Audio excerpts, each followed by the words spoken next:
आज भैरव अष्टमी की सबको बहुत बहुत बधाई हो। बाबा की बहुत कृपा सब कर गई। तिथि आए उन दीप को भगवान के सामने प्रज्वलित कर कर 5 दिए अपने दरवाजे के पास में बाहर की ओर रख देता है। उसके घर में कभी रोग बीमारी और लक्ष्मी की कोई कमती नहीं होती, उसका जीवन सार्थक हो जाता है। अष्टमी के दिन अगर जिन बच्चों के नयन कमजोर हो, बच्चों के नयन कमजोर हो गए हो, चश्मा चढ़ रहा हो, चश्मा लग रहा हो, उन बच्चों के लिए भी भैरव मंदिर में तेल का दिया लगाकर उसकी काजल बनाकर काल भैरव का स्मरण कर कर उसमें घी मिलाकर भैरव बाबा के नयन बिंदु को लगाकर वही काजल बच्चों की आंख में लगाना प्रारंभ कर दीजिए।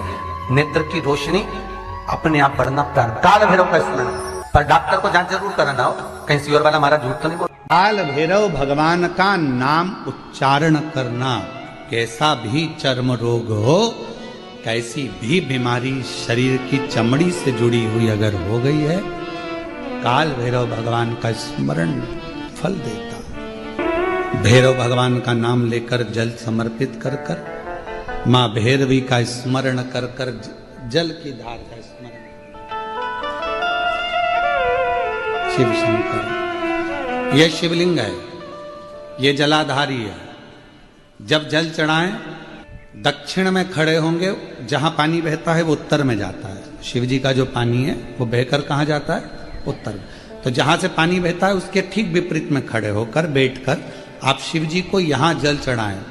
ओम भैरवाय नमः, शिव भैरव का नाम लेकर जल समर्पित करें।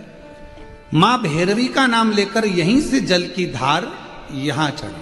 जो जलाधारी है गोल चौकोर, जो भी जलाधारी आपके पास के मंदिर में, वहां भैरवी का, मां भैरवी का नाम लेकर, पहले बाबा का भैरव शिव का नाम लेकर यहां और मां भैरवी का नाम लेकर यहां जल समर्पित करें।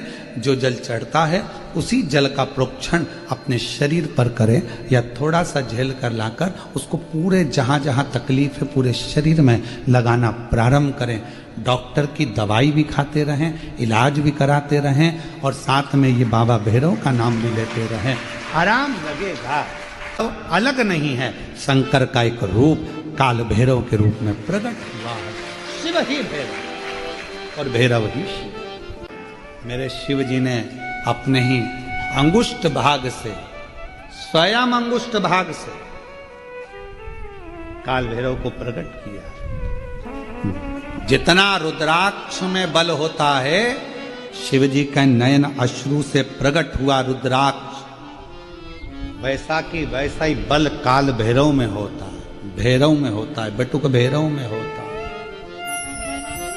वैसा कि वैसा। यदि किसी भी अष्टमी तिथि को 12 महीने में शुक्ल पक्ष कृष्ण पक्ष की अष्टमी तिथि पड़ती है, यदि किसी भी अष्टमी तिथि को अगर किसी ने नियम बनाया 5 अष्टमी का, 8 अष्टमी का, 7 अष्टमी का, एक कनेर का पुष्प शिवजी के शिवलिंग को समर्पित करना, अशोक सुंदरी के स्पर्श करना, और जो जलाधारी होती है, जैसे ये शिवलिंग है, ये जलाधारी है, तो पहले शिवलिंग पर स्पर्श, फिर अशोक सुंदरी का स्पर्श, फिर जलाधारी पर कनेर का पुष्प शिव जी की ओर मुख कर कर, अर्थात जैसे मानो ये कनेर का पुष्प है, तो ऐसा शिवलिंग का स्पर्श करते हुए जलाधारी पर जो समर्पित करता है, भगवान शंकर उसके मन की कामना को पूर्ण जरूर करते हैं। एक कनेर का पुष्प।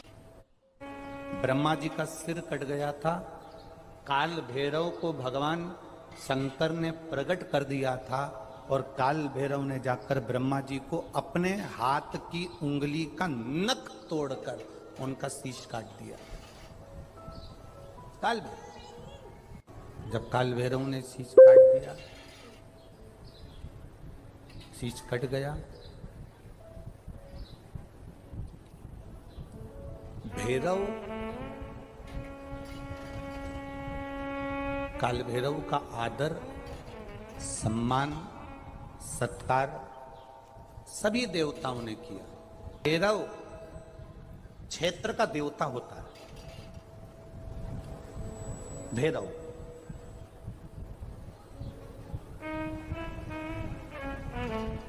64 तरह के भैरव होते हैं। कितने तरह के? 64। 64 तरह के भैरव होते हैं। और 64 तरह के भैरव, जितने भैरव होते हैं उतनी भैरवी होती है। क्योंकि शिव के साथ शक्ति जरूरी है, भैरव के साथ भैरवी जरूरी है। क्योंकि भैरव शंकर भगवान का एक अंश रूप है, क्योंकि शिव ने उसको प्रकट किया। हाँ, दुनिया के लोग भले भैरव जी को बदनाम करने में लगे, ये तो शुरू से चला रहा। भैरव जी को कोई बीड़ी पिला देता है, कोई सिगरेट पिला देता है, कोई कह देता है कि भैरव बाबा को तो बीड़ी दे दो, भैरव बाबा को तो सिगरेट दे दो। ये ढोंग और प्रपंच मेरे शंकर की कथा में नहीं है।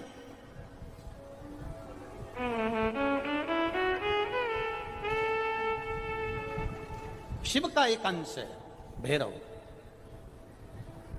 काल भैरव जो प्रकट हुआ वो शंकर भगवान का एक अंश है।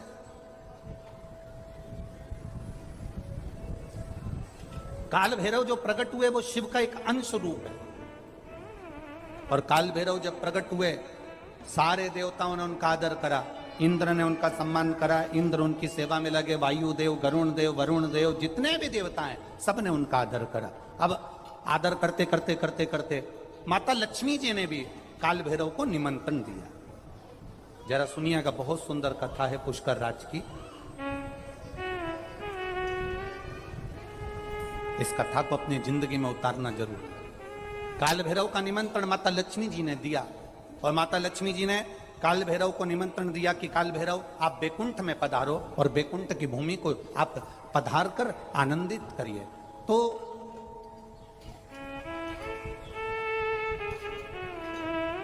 काल भैरव का काम क्या है?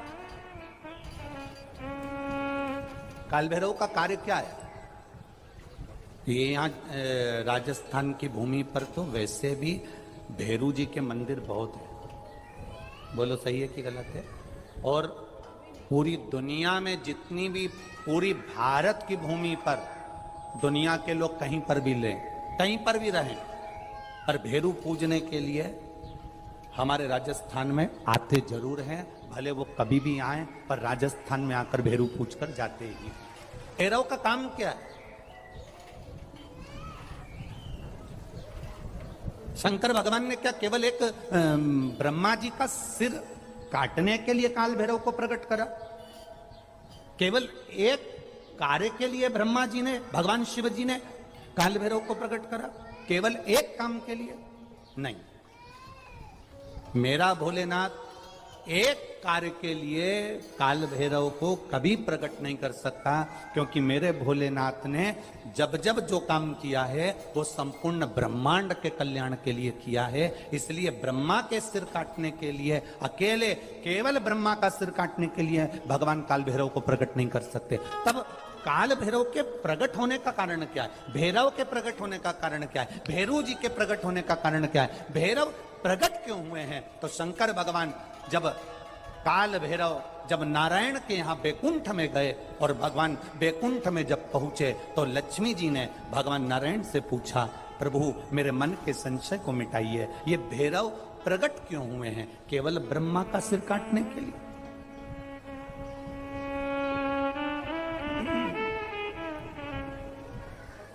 क्या ये ब्रह्मा जी का सिर काटने के लिए प्रकट हुए? आखिर भैरव प्रकट क्यों हुए? केवल एक ब्रह्मा का सिर काटने के लिए?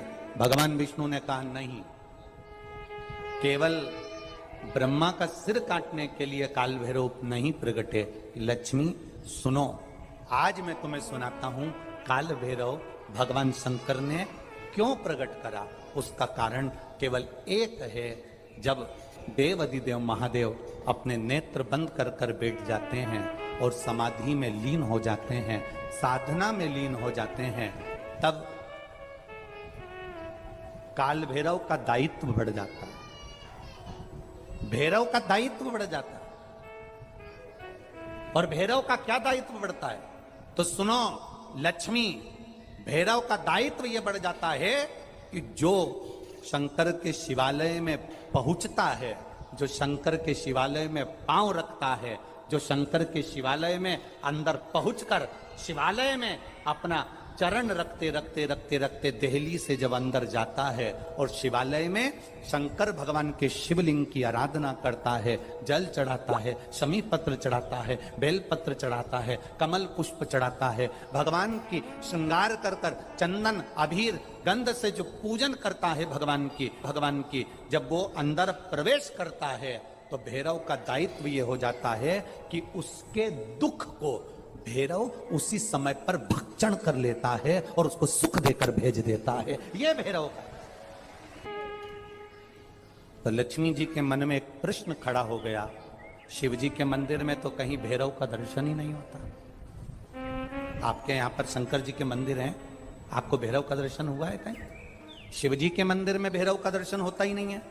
तो फिर शंकर भगवान के मंदिर में जब भैरव का दर्शन नहीं होता, शंकर भगवान के मंदिर में जब भैरव दिखता नहीं है, तो हमारे दुख का भक्षण, हमारे दुख को कैसे वो खा जाता है, हमारे दुख को कैसे वो समाप्त कर देता है। फिर वो भैरव हमें दिखता तो है ही नहीं, आखिर फिर वो भैरव गया था, वो भैरव किस जगह पर है? भगवान नारायण ने लक्ष्मी से कहा, सुनो लक्ष्मी, भगवान शंकर के दरवाजे के 2 द्वारपाल हैं, मणिभद्र वीरभद्र। दरवाजे के, भगवान शंकर के दरवाजे के 2 द्वारपाल।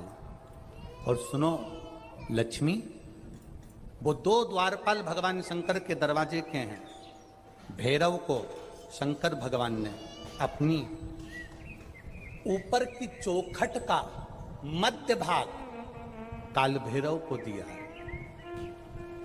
जिस समय भक्त भगवान को 1 लोटा जल चढ़ाने के लिए मंदिर में गर्भगृह में प्रवेश करता है, जिस समय 1 लोटा जल चढ़ाने के लिए भक्त शंकर का ओघड़ी का भक्त जब मंदिर के अंदर शिवालय में प्रवेश करता है, तो वो चौखट की जो छाया होती है वो भक्त के सिर पर पड़ती है। जब वो जल लेकर अंदर प्रवेश करता है, उसके जीवन में जो दुख होता है वो काल भैरव ऊपर की ऊपर खींच लेता है और उसको भक्ष कर जाता है। ये भैरव का तत्व।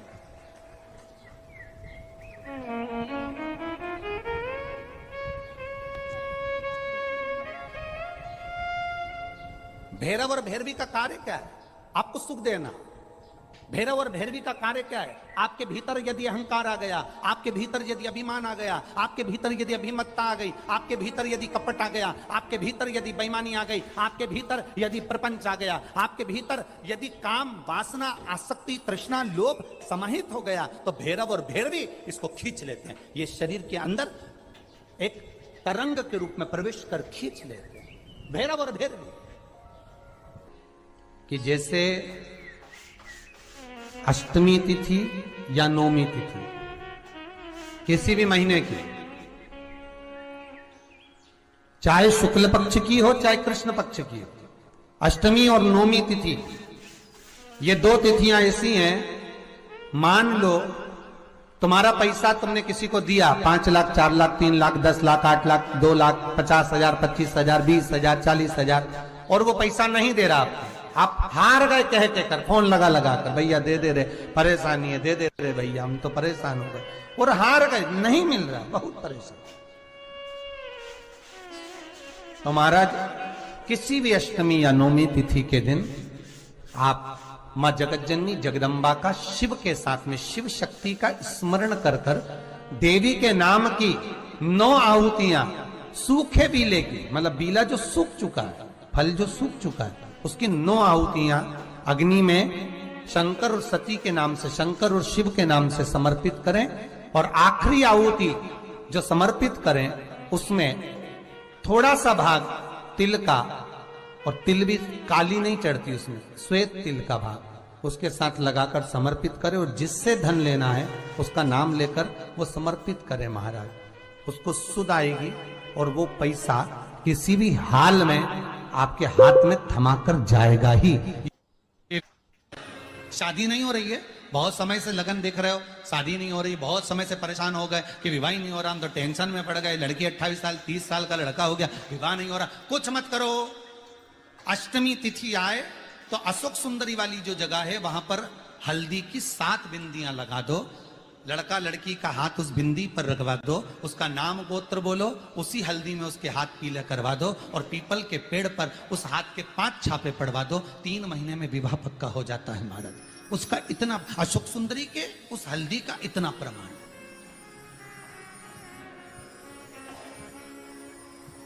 3 माह के अंतर्गत विवाह न किए। इतना इतना प्रमाण है महाराज। भगवान शिव की आराधना का कोई साधारण फल है महाराज। महापुराण की कथा यहां तक कहती है, मंदिर में जल चढ़ाने जाओ तो अपने घर से जल लेकर जाओ। मंदिर में तो बाल्टी भरकर रखा रहता है, लोटा भी रखा रहता है, कलश भी रखा रहता है। मंदिर का पानी भरकर, मंदिर की बाल्टी में से जल भरकर शंकर भगवान को नहलाना सरल है। अपने घर से जल लेकर जब जाओगे तो घर का वास्तु दोष, घर का पितृ दोष और घर का काल सर्प दोष तीनों उस लोटे के माध्यम से जाएगा और शिव को समर्पित हो जाएगा। आज फिर निवेदन करूंगा, बेटा बेटी नौकरी के लिए अप्लाई कर रहे हैं, जो बेटा बेटी चाहे सरकारी नौकरी हो, प्राइवेट नौकरी हो, सर्विस के लिए अप्लाई कर रहे हैं, उन बेटा बेटियों से निवेदन है, दुर्वा शिव जी को समर्पित कर कर केवल दूब जानते हो ना, दुर्वा सब जानते हैं। दुबा जो माला पिनाई थी उसमें बहुत सारी लगी थी, पढ़ी है यहाँ, बताना जरा।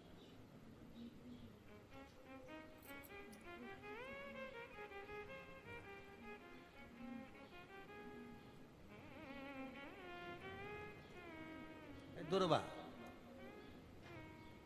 जो बेटा बेटी सर्विस के लिए अप्लाई कर रहे हैं, तुम मेहनत करो, पढ़ाई करो, खूब पढ़ो, खूब तैयारी करो, अच्छे से तैयारी करो। जितनी मेहनत तुमने पूर्व में करी उससे दुगनी मेहनत तुम करो उस नौकरी को पाने के लिए।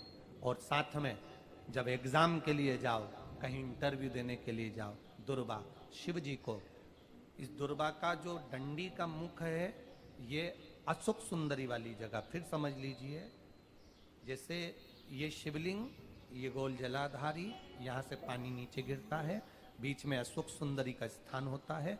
तो ये जो दुर्वा हम चढ़ाएंगे तो इसका डंडी का मुख शिवलिंग के पर चढ़ाएंगे तो ये शिवलिंग पर डंडी की जो भाग है वो अशोक सुंदरी की ओर हो गया और ये भाग इस ओर हो गया। शिव जी को समर्पित कर कर पहले दुर्वा चढ़ाएंगे, उसके बाद में देवाधिदेव महादेव को 1 लोटा जल जो तुम घर से लेकर गए हो वो समर्पित करो। 3 महीना लगातार अपनी पढ़ाई की मेहनत करो, अपने इंटरव्यू की मेहनत करो और खूब अच्छा पढ़कर साथ में 1 लोटा जल और दुर्वा, शिव जी को भले 10 दुर्वा की जगह केवल 1 दुर्वा चढ़ाओ, चढ़ाकर जल चढ़ाना, 3 महीने तक लगातार बाबा से प्रार्थना करना। विश्वास कहता है अगला पत्र तुम्हारा व्यासपीठ पर होगा, नौकरी मिलेगी, निश्चित है। आप करो मेहनत, कर्म करने में पीछे मत हटना, पढ़ने में पीछे मत हटना, विद्या अध्ययन करने में पीछे मत हटना, अच्छी एजुकेशन पाने में पीछे मत हटना। पहले मेहनत अपनी करो। पूर्व में जो इंटरव्यू दिए हैं उसमें जितनी कमी रह गई, अगली कमी को पूर्ण करने के लिए अच्छी मेहनत करो, खूब पढ़ो, खूब अच्छे से विद्या अध्ययन करो और फिर बाबा पर समर्पित होकर जाओ, बाबा पर विश्वास कर कर जाओ, भरोसा पूरा कर कर जाना। इंटरव्यू देते समय अपना विल पावर मजबूत होना चाहिए कि मेरे साथ मेरा काल अधिपति महाकाल है, अब निकल कर मानो। हम दुकान खोलते हैं, कपड़े की दुकान खोल रहे हैं, किराने की दुकान खोल रहे हैं, लोहे की दुकान खोल रहे हैं, भंगार की दुकान खोल रहे हैं, किराना की दुकान खोल रहा है, पान की दुकान खोल रहा है। हम दुकान खोलते हैं पर दुकान खोलने से पहले तुम्हारे 2 मन हो जाते हैं, चलेगी कि नहीं चलेगी, खोल तो लूंगी, चलेगी कि नहीं चलेगी। जिस दिन तुम दुकान खोलो 1 महीने पहले, 2 महीने पहले, 3 महीने पहले बाबा को दुर्वा चढ़ाकर 1 लोटा जल चढ़ाकर नियम बनाकर जाना, 3 महीने बाद मैं दुकान खोल रही हूं, 2 महीने बाद मैं दुकान खोल रही हूं और मेरा विश्वास कहता है दुकान चलेगी। जिस दिन तुमने विचार कर लिया कि दुकान चलेगी कि नहीं चलेगी तो वो नहीं चलेगी। जिस दिन तुमने विचार कर लिया कि दुकान खोल रही हूं, मेहनत करूंगी, दिल से करूंगी, भले मेरे पास ज्यादा माल नहीं है, जितना माल खरीद के लाऊंगी उतना बेच कर बताऊंगी क्योंकि मेरे साथ काल अधिपति महाकाल है, तो वो चलेगी। विश्वास दृढ़ करो, भरोसा पक्का करो। जिस दिन तुम्हारा विश्वास दृढ़ हो गया उस दिन तुम विजय हो गए, उस दिन तुम आनंदता में हो गए। दोस्त कह देते हैं सीए की पढ़ाई बहुत, उस दिन तुम विजय हो गए, उस दिन तुम आनंदता में हो गए। बच्चों का विल पावर कमजोर हो रहा है, दोस्त कह देते हैं सीए की पढ़ाई बहुत कठिन है, इंजीनियरिंग की पढ़ाई बहुत कठिन है, डॉक्टर की पढ़ाई बहुत कठिन है। साथ वाले ऐसे मत ढूंढना जो तुम्हारा विल पावर कमजोर कर दे। ये वाली फैक्ट्री खोलेंगे तो हो सकता है नुकसान हो जाए, इसलिए ये फैक्ट्री खोलने का मन नहीं हो रहा है। फैक्ट्री का सेटअप जम गया, सब कुछ जम गया, और मालूम पड़े, विचार करा कौन चलाएगा, कैसे होगा, कैसे चलेगी, तो वो फैक्ट्री कभी नहीं चलेगी। तुमने सोच लिया कि अपने क्षेत्र में नहीं है, मेहनत करूंगा, चार चांद लगाऊंगा, कहीं पर भी जाऊंगा, पर जीत कर बताऊंगा, तो वो फैक्ट्री भी भग दौड़ेगी। निश्चितता है आपका विल पावर कमजोर नहीं होना चाहिए। आप कैसे कमजोर हो जाओ? शंकर भगवान का भक्त कभी कमजोर नहीं पड़ता, शिव का भक्त कभी कमजोर नहीं पड़ता। आप उतनी मेहनत पूर्ण करो। जिसके घर में 20 साल संतान नहीं हुई, जिसके घर में 10 साल संतान नहीं हुई, जिसके घर में 17 साल, 18 साल, 25 साल, 30 साल संतान नहीं हुई, डॉक्टरों ने कह दिया था औलाद नहीं होगी। चाहते तो विल पावर मजबूत हो जाता, कमजोर हो गया, विचार कर लिया संतान नहीं होगी, सब दूर दिखाया संतान नहीं होगी, आखिरी में तुमने विश्वास पक्का कर लिया कि टीवी पर कथा सुनी, शिव पुराण में कहा होगा। जब उसको भगवान ने 17 साल में संतान दी है, तो मुझे तो 4 साल शादी के हुए हैं, 5 साल हुए हैं, मेरा बाबा मेरी झोली भरेगा। विल पावर मजबूत हुआ और बाबा ने औलाद दे दी। तुम विश्वास पक्का करो, दड़ी बनाओ, अपने विश्वास को दड़ी बनाओ। जिस दिन तुम्हारा विश्वास दड़ी हो गया, उस दिन तुम्हें कहीं डोलना नहीं पड़ेगा। शंकर तुम्हारे साथ में कदम से कदम मिलाकर चलेगा। दुकान डालो, चाहे फैक्ट्री डालो, चाहे व्यापार करो, चाहे पढ़ाई करो, दिल से करो, खूब दमदारी से उतरो। उसके बाद में फिर शिव जी पर एक बेल पत्र या एक, जम के बोलो, क्या ये दुर्वा, एक दुर्वा, एक दुर्वा, एक सबसे पहली दुर्वा, सबसे पहली दुर्वा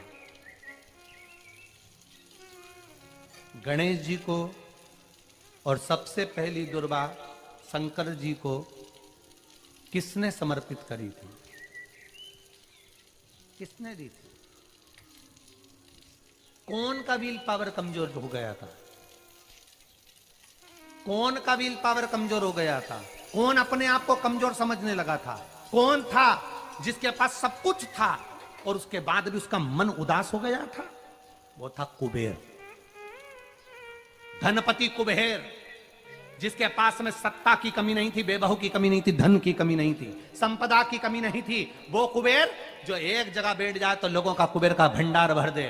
वो कुबेर का जब खजाना कम हुआ, भंडारा कम हुआ, अंत में उसकी आंख से जब आंसू बहा, तब कुबेर एक दुर्वा लेकर महादेव के पास पहुंचा, और महादेव ने एक दुर्वा देकर रिद्धि सिद्धि के हाथ गणेश जी के पास पहुंचाया। कुबेर से कहा, तू अपनी मेहनत कर, तूने दुर्वा दी है, ये दुर्वा तुझे वापिस कुबेर अधिपति बनाकर छोड़ेगी। और छोड़ा।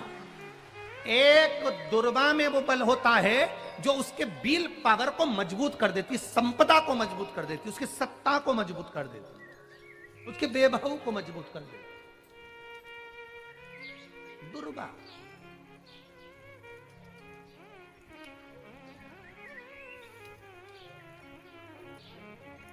एक दुर्वा सहज नहीं होती। दुर्वा पीछे देखोगे तो डंडी एक है, देख रहे हो आप लोग? आप लोगों को ना भी दिखे तो अपने घर पर जाकर देखना।